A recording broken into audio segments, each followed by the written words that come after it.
Hello and welcome to my YouTube channel. आज के इस सेशन में हम लोग स्ट्रक्चर ऑफ द जुडिशरी पढ़ने वाले हैं। तो चलिए बिना देरी किए शुरुआत करते हैं। जो कॉन्स्टिट्यूशन है इंडिया का वो प्रोवाइड करता है for a single integrated judicial system के लिए। इसका मतलब ये है कि बाकी अदर फेडरल कंट्रीज की तरह इंडिया में सेपरेट स्टेट कोड्स नहीं है। जो स्ट्रक्चर है इंडिया की जुडिशरी का वो एक पिरामिड है। ठीक है, पिरामिडल स्ट्रक्चर है हमारी इंडिया की जुडिशरी का। इसका मतलब ये है कि जो बेस है, बेस पे लाई करते हैं हमारे लोअर कोर्ट्स यानी कि district courts and subordinate courts.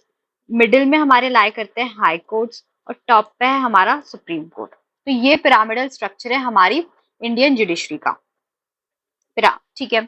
जो लोअर कोर्ट्स है वो फंक्शन करते हैं अंदर under the direct superintendence of the higher courts. Higher courts के डायरेक्ट सुपरिटेंडेंस के अंदर जो है लोअर कोर्ट्स फंक्शन करते हैं। ये हम देख सकते हैं इस डायग्राम में। सबसे पहले आते हैं हमारे सुप्रीम कोर्ट। सबसे पहले आता है हमारा सुप्रीम कोर्ट ऑफ इंडिया। उसके बाद आते हैं हमारे हाई कोर्ट्स, उसके बाद डिस्ट्रिक्ट कोर्ट्स और उसके बाद हमारे बाकी सबऑर्डिनेट कोर्ट्स। अब हम एक एक करके सबकी पावर्स देखते हैं। जो सुप्रीम कोर्ट है उसके जो डिसीजंस हैं वो बाइंडिंग होते हैं ऑन ऑल कोर्ट्स। यानी कि सुप्रीम कोर्ट ने अगर कोई डिसीजन दिया है तो सारे कोर्ट्स को वो फॉलो करना पड़ता है। जो सुप्रीम कोर्ट है वो ट्रांसफर करते हैं जजेस को ऑफ हाई कोर्ट्स। ठीक है, वो जजेस को हाई कोर्ट्स के जजेस को वो ट्रांसफर कर सकता है। ठीक है, वो केसेस मूव कर सकता है from any court to itself. यानी कि किसी भी कोर्ट में अगर कोई केस पेंडिंग है या कोई केस चल रहा है तो उसको ट्रांसफर करके वो खुद उस केस को कंसिडर कर सकता है। वो अब ठीक है, जो वो ट्रांसफर कर सकता है cases from one high court to another. यानी कि बिटवीन हाई कोर्ट्स भी वो केसेस को ट्रांसफर कर सकता है सुप्रीम कोर्ट। अब हम बात करते हैं हाई कोर्ट की पावर की। तो जो हाई कोर्ट है वो अपील सुनता है from lower courts. Lower courts में कोई भी केस चल रहा है तो उससे रिलेटेड अगर कोई अपील उनके पास आई है, हाई कोर्ट के पास अगर अपील आई है तो वो उसको एक्सेप्ट कर सकता है, उसको कंसिडर कर सकता है और उसको सुन सकता है। वो इश्यू कर सकता है Ritz for restoring fundamental rights. ठीक है, फंडामेंटल राइट्स को रिस्टोर करने के लिए रिट्स इशू कर सकते हैं। रिट्स हम लोग ने पहले हम पढ़ चुके हैं। Habeas corpus, mandamus, quo warranto, prohibition certiorari, ये सारी हमारी रिट्स होती है। ये हम लोग शायद सेकंड चैप्टर में पढ़ा है हमने। I don't exactly remember the chapter number और बट फिर भी मुझे ऐसा लगता है कि हमने सेकंड चैप्टर में पढ़ा। एक बार आप देख सकते हैं। पर हमने रिट्स जो है काफी अच्छे से हम पहले ही कवर कर चुके हैं। Can deal with cases with in the jurisdiction of the state. State के जुरिस्डिक्शन में जो भी केसेस आते हैं उनसे वो डील कर सकता है high court. Exercise superintendence and control over courts below it. और हाई कोर्ट के अंतर्गत हाई कोर्ट के नीचे जो भी जो भी कोर्ट्स आते हैं जैसे कि डिस्ट्रिक्ट कोर्ट्स और सबऑर्डिनेट कोर्ट्स, तो उनके ऊपर वो कंट्रोल कर सकता है, उन कोर्ट्स को वो कंट्रोल कर सकता है और एक्सरसाइज कर सकता है सुपरिटेंडेंस। ठीक है, अब हम बात करते हैं डिस्ट्रिक्ट कोर्ट्स की। डिस्ट्रिक्ट कोर्ट्स ऐसे केसेस से डील करते हैं जो कि डिस्ट्रिक्ट में अराइज होते हैं। तो उस पर्टिकुलर जिस भी डिस्ट्रिक्ट का वो डिस्ट्रिक्ट कोर्ट है तो उस पर्टिकुलर डिस्ट्रिक्ट में जो भी केसेस आ रहे हैं तो उससे वो डिस्ट्रिक्ट कोर्ट हैंडल कर सकता है, उनको उनसे डील कर सकता है। वो अपील सुनता है on decisions given by the lower courts. ठीक है, लोअर कोर्ट्स जो भी डिसीजंस देते हैं तो उससे रिलेटेड अगर कोई अपील उनके पास आई है तो वो कंसिडर कर सकते हैं। वो डिसाइड करते हैं cases involving serious criminal offences. तो ऐसे केसेस जो इन्वॉल्व करते हैं सीरियस क्रिमिनल ऑफेंसेस तो उनको वो डिसाइड कर सकता है हमारा डिस्ट्रिक्ट कोर्ट। अब हम बात करते हैं सबऑर्डिनेट कोर्ट की। तो सबऑर्डिनेट कोर्ट है वो ऐसे केसेस कंसिडर करता है जो इन्वॉल्व करते हैं जो कि होते हैं सिविल एंड क्रिमिनल नेचर के।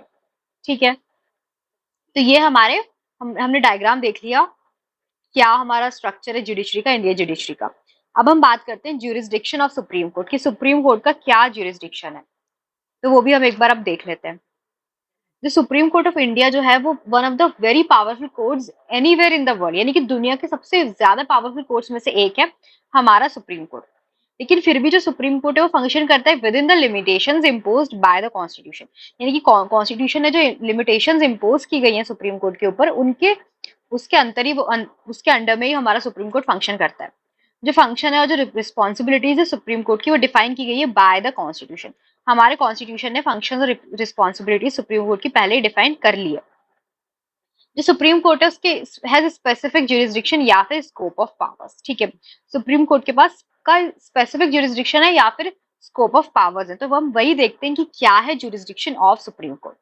सुप्रीम कोर्ट के पास ओरिजिनल ज्यूरिसडिक्शन है, एपेलेट ज्यूरिसडिक्शन है, एडवाइजरी ज्यूरिसडिक्शन है एंड रिट्स इशू कर सकते हैं। एक एक करके हम ये सब चीजें पढ़ते हैं। ओरिजिनल का मतलब ये है कि वो सेटल कर सकते हैं डिस्प्यूट्स जो कि बिटवीन जो कि यूनियन और स्टेट्स के बीच में है या फिर अमंग द स्टेट्स। यानी कि स्टेट्स के बीच में जो भी डिस्प्यूट्स है तो उनको जो है वो सुप्रीम कोर्ट उन डिस्प्यूट्स को कंसिडर करता है और उनको हैंडल करता है। यूनियन और स्टेट्स के बीच में, यानी कि अगर सेंटर और किसी भी पर्टिकुलर एक स्टेट के बीच में, मान लीजिए अगर राजस्थान और सेंटर के बीच में, राजस्थान के बीच में अगर कोई भी डिस्प्यूट है तो वो हमारा सुप्रीम कोर्ट देखेगा। अगर महाराष्ट्र, जो कि एक्चुअली में है महाराष्ट्र और कर्नाटका के बीच में बॉर्डर डिस्प्यूट है, तो उसको भी कौन कंसिडर करेगा? हमारा सुप्रीम कोर्ट कंसिडर करेगा। अब हम बात करते हैं एपेलेट ज्यूरिसडिक्शन की। एपेलेट ज्यूरिसडिक्शन का मतलब ये है कि कोई भी अपील जो कि लोअर कोर्ट से सिविल या क्रिमिनल या कॉन्स्टिट्यूशनल केसेस की कोई भी अगर अपील आ रही है तो सुप्रीम कोर्ट उनको कंसिडर कर सकता है। सुप्रीम कोर्ट के पास ये ताकत है कि अगर वो चाहे तो उन अपील को जो कि लोअर कोर्ट से आ रही है सुप्रीम कोर्ट के पास, तो उनको उन अपील्स को कंसिडर कर सकता है। अब हम बात करते हैं एडवाइजरी ज्यूरिसडिक्शन की। एडवाइजरी ज्यूरिसडिक्शन का मतलब ये है कि जो सुप्रीम कोर्ट है वो एडवाइस करता है हमारे प्रेसिडेंट को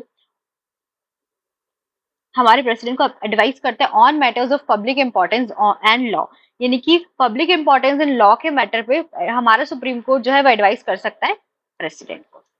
अब हम बात करते हैं रिट्स की। रिट्स मैंने आपको बताया कि हम पहले अच्छे से पढ़ चुके हैं।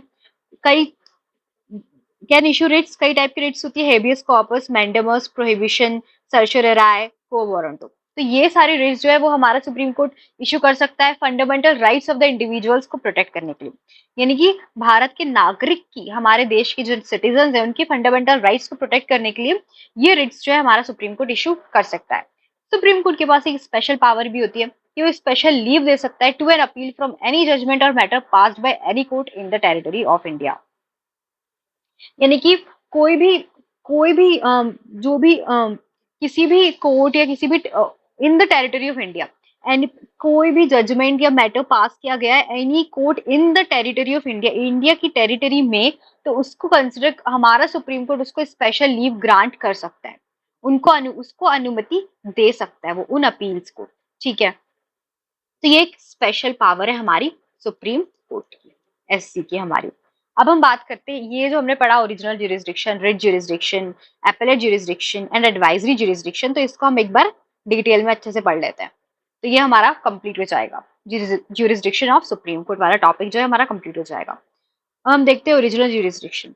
ओरिजिनल ज्यूरिसडिक्शन का मतलब ये है कि ऐसे केसेस है वो डायरेक्टली कंसिडर किए जा सकते हैं by the supreme court without going to the lower courts before that, यानी कि आपको लोअर कोर्ट्स में जाने की जरूरत नहीं है। ये केसेस जो हैं जो ओरिजिनल ज्यूरिसडिक्शन के अंदर आते हैं सुप्रीम कोर्ट की, वो डायरेक्टली जो है सुप्रीम कोर्ट में उनकी सुनवाई हो सकती है, उसके लिए आपको लोअर कोर्ट्स में जाने की जरूरत नहीं है।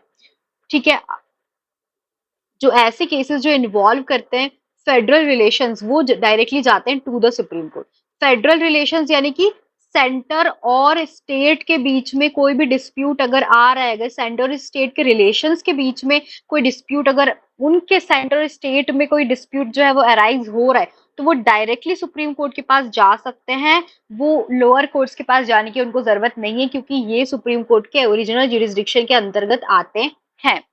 जैसे कि हमने एग्जाम्पल लिया कि अगर सेंटर और राजस्थान स्टेट के बीच में कोई डिस्प्यूट अराइज हो रहा है, अगर सेंटर और मध्य प्रदेश के बीच में कोई डिस्प्यूट अराइज हो रहा है, तो वो डायरेक्टली सुप्रीम कोर्ट उस पर सुनवाई कर सकता है।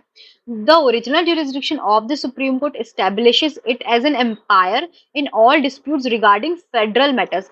फेडरल मैटर्स से रिगार्डिंग कोई भी अगर डिस्प्यूट अराइज हो रहा है तो वो डायरेक्टली सुप्रीम कोर्ट के पास जा सकता है।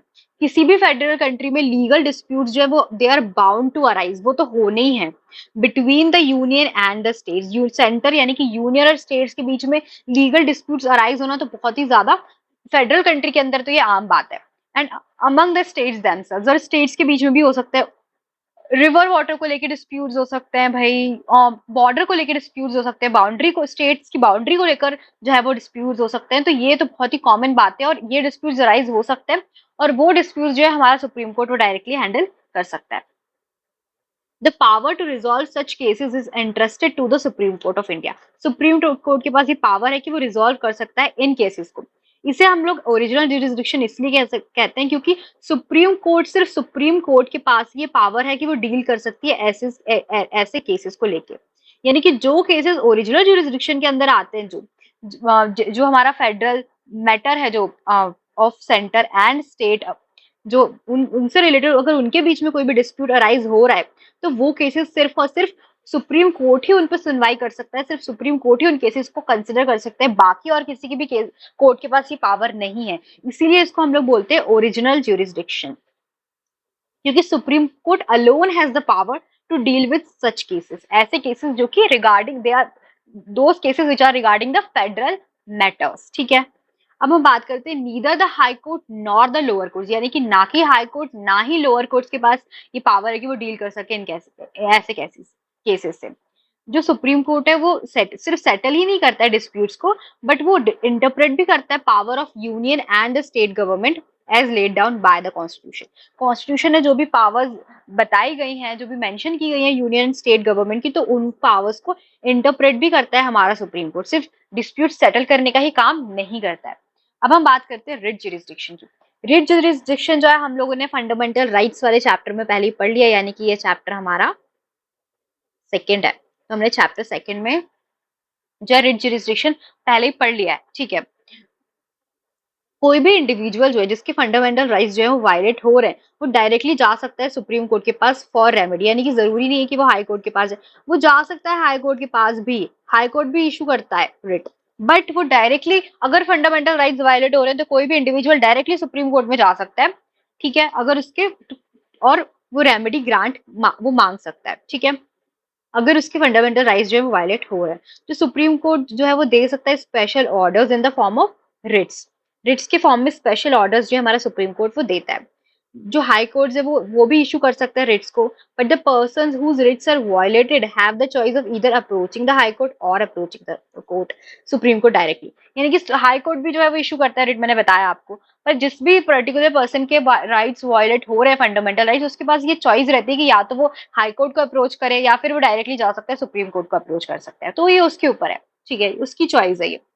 थ्रू सच रिट्स जो कोर्ट है वो ऑर्डर्स देते हैं to the executive to act or not to act in a particular way, कि वो एग्जीक्यूटिव को ये ऑर्डर देते हैं कि आप इस तरीके से एक्ट करें या फिर इस तरीके से एक्ट इस पर्टिकुलर वे में एक्ट ना करें, तो कोर्ट जो है वो ऑर्डर देते हैं हमारे एग्जीक्यूटिव को। अब हम बात करते हैं एपेलेट ज्यूरिसडिक्शन की। जो सुप्रीम कोर्ट है वो हाईएस्ट कोर्ट है ऑफ अपील, यानी कि सुप्रीम कोर्ट से ऊपर कोई भी कोर्ट नहीं है, ये हमारा एपेक्स कोर्ट है, यानी कि सबसे ऊपर अगर आप किसी कोर्ट के पास जाना है आपको अपील के लिए, तब वो हमारा सुप्रीम कोर्ट है। एक person can appeal to the supreme court, किसी भी हाई कोर्ट में अगर कोई डिसीजन दिया है तो उसके खिलाफ जो है वो पर्सन अपील कर सकता है टू द सुप्रीम कोर्ट, पर हाई कोर्ट को ये सर्टिफाई करना चाहिए कि ये जो केस है ये फिट है for appeal, that is to say that it involves a serious matter of interpretation of law और कॉन्स्टिट्यूशन। अगर कोई केस जो है वो हाई कोर्ट सर्टिफाई करते हैं कि ये फिट है फॉर द, जो क्रिमिनल केस है अगर उसमें अगर लोअर कोर्ट ने सेंटेंस दिया है person to death, then an appeal can be made to the higher court और सुप्रीम कोर्ट। अगर डेथ सेंटेंस दे दिया है लोअर कोर्ट ने किसी भी पर्सन को, तो वो अपील दी जा सकती है इन द हायर कोर्ट और supreme court against that death sentence, कि इस डेथ सेंटेंस को हटा दिया जाए इसको। ठीक है, तो उससे रिलेटेड कुछ रिलैक्सेशन दे दिए जाए, तो इससे रिलेटेड जो अपील्स जो है वो जा सकती है हाई कोर्ट में और सुप्रीम कोर्ट में। ऑफ कोर्स जो सुप्रीम कोर्ट है वो उसके पास ये पावर है कि वो डिसाइड करे whether to admit appeals even when appeal is not allowed by the high court. ठीक है, और सुप्रीम कोर्ट के पास ये पावर है कि वो डिसाइड कर सकता है कि उनको ये अपील एडमिट करनी है कि नहीं करनी है, तब भी जब हाई कोर्ट ने वो अपील जो है वो अलाउ नहीं करी है, तब भी सुप्रीम कोर्ट के पास ये पावर है कि वो डिसाइड कर सकता है। एपेलेट ज्यूरिसडिक्शन का मतलब ये है कि जो सुप्रीम कोर्ट है वो कंसिडर करेगा ऐसे केसेस और जो भी लीगल इश्यूज जो इन्वॉल्व है उनके बीच में इन इट। ठीक है, अगर कोर्ट को ऐसा लगता है कि जो लॉ या जो भी कॉन्स्टिट्यूशन है उनका डिफरेंट मीनिंग है, दूसरा मीनिंग है, जो लोअर कोर्ट्स ने जो उनका मीनिंग बताया है या जो समझा है उससे कुछ अलग मीनिंग है उस पर्टिकुलर लॉ का या कॉन्स्टिट्यूशनल प्रोविजन का, तो सुप्रीम कोर्ट जो है वो चेंज कर सकता है उस रूलिंग को, और वो उसके साथ साथ वो एक न्यू इंटरप्रिटेशन भी दे सकता है उस प्रोविजन का जो कि इन्वॉल्व है। ठीक है, उस पर्टिकुलर केस में जो भी कॉन्स्टिट्यूशनल प्रोविजन जो इन्वॉल्व है, और अगर सुप्रीम कोर्ट को लगता है कि लोअर कोर्ट ने उसका एक गलत मीनिंग दिया है, उसको अलग गलत तरीके से इंटरप्रेट किया है, तो सुप्रीम कोर्ट वो रूलिंग भी चेंज कर सकता है और एक न्यू इंटरप्रिटेशन भी दे सकता है of the provision that is involve. जो हाई कोर्ट है उनके पास ये पावर है कि वो एपेलेट ज्यूरिसडिक्शन उनके पास भी एपेलेट ज्यूरिसडिक्शन की पावर है over the decisions given by the courts below them. High courts के नीचे जो भी कोर्ट्स आते हैं उनके डिसीजंस के ऊपर हाई कोर्ट के पास एपेलेट ज्यूरिसडिक्शन की पावर है। ठीक है, हाई कोर्ट्स के नीचे कौन से कोर्ट्स आते हैं? हमारे डिस्ट्रिक्ट कोर्ट्स आते हैं और हमारे सबऑर्डिनेट कोर्ट्स आते हैं, सबऑर्डिनेट कोर्ट्स, ठीक है। अब हम बात करते हैं एडवाइजरी जुरिस्डिक्शन की। ओरिजिनल एंड एपेलेट जुरिस्डिक्शन के अलावा सुप्रीम कोर्ट के पास एडवाइजरी जुरिस्डिक्शन की पावर भी है। इसका मतलब ये है कि जो प्रेसिडेंट ऑफ इंडिया है वो रेफर कर सकते हैं एनी मैटर जो कि पब्लिक इंपॉर्टेंस को इन्वॉल्व कर रहा है और that which involves interpretation of the constitution to supreme court for advice. की जो प्रेसिडेंट है वो रेफर कर सकते हैं कि भाई ऐसा कोई भी मैटर जो कि पब्लिक इंपॉर्टेंस का है या फिर वो इन्वॉल्व कर रहा है कि भाई कॉन्स्टिट्यूशन को अच्छे से इंटरप्रेट किया जाए, तो वो सुप्रीम कोर्ट के पास वो एडवाइस, सुप्रीम कोर्ट की एडवाइस मांग सकते हैं। पर जो सुप्रीम कोर्ट है वो बाउंड नहीं है कि वो ऐसे मैटर्स पे एडवाइस दे प्रेसिडेंट को, या तो वो और प्रेसिडेंट बाउंड भी नहीं है कि वो ऐसी एडवाइस को जो है एक्सेप्ट करे। तो सुप्रीम कोर्ट के पास ये ताकत है कि भाई वो खुद से डिसाइड कर सकते हैं कि वेदर उसको एडवाइस देनी है कि नहीं देनी सकती, देनी है, वो बाउंड नहीं है। और यहीं पे हमारे प्रेसिडेंट भी बाउंड नहीं है कि सुप्रीम कोर्ट ने जो एडवाइस दी है वो उनको कंसिडर ही करनी है, ये ठीक है। तो क्या यूटिलिटी है फिर advisory powers of the supreme court? जो यूटिलिटी है वो टू फोल्ड है। First, in the first place ये अलाउ करती है गवर्नमेंट को कि वो लीगल ओपिनियन ले सके ऐसे मैटर्स पे जो ऐसे मैटर ऑफ इम्पोर्टेंस पे जो कि on a matter of importance, कोई भी जो मैटर है जो कि ऑफ इम्पोर्टेंस है, जो कि पब्लिक इंपॉर्टेंस को इन्वॉल्व करें या फिर कॉन्स्टिट्यूशनल इंटरप्रिटेशन को इन्वॉल्व करें, ऐसे मैटर्स पे कोई भी डिसीजन लेने से पहले, कोई भी एक्शन लेने से पहले वो एक लीगल ओपिनियन जो है हमारे सुप्रीम कोर्ट का वो ले सकती है। ये फर्स्ट प्लेस पे तो ये काम किया जा सकता है। सेकंड पे ये है कि in the light of the advice of the supreme court जो गवर्नमेंट है वो सूटेबल चेंजेस जो है वो कर सकती है इन इट्स एक्शंस और लेजिस्लेशंस।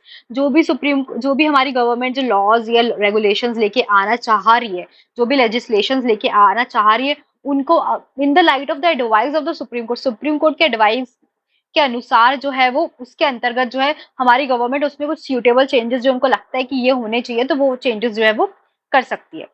तो ये यूटिलिटी है इस ये जो ये of the advisory powers of the supreme court. तो सुप्रीम कोर्ट की जो एडवाइजरी पावर्स है उनकी यूटिलिटी टू फोल्डर, वो हमने देख लिया कैसे। यहाँ पे कुछ आर्टिकल लिखे हैं। जो supreme court shall have power to review any judgement pronounced और order made by it.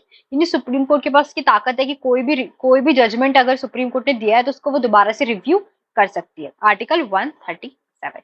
Article 144 क्या कहता है?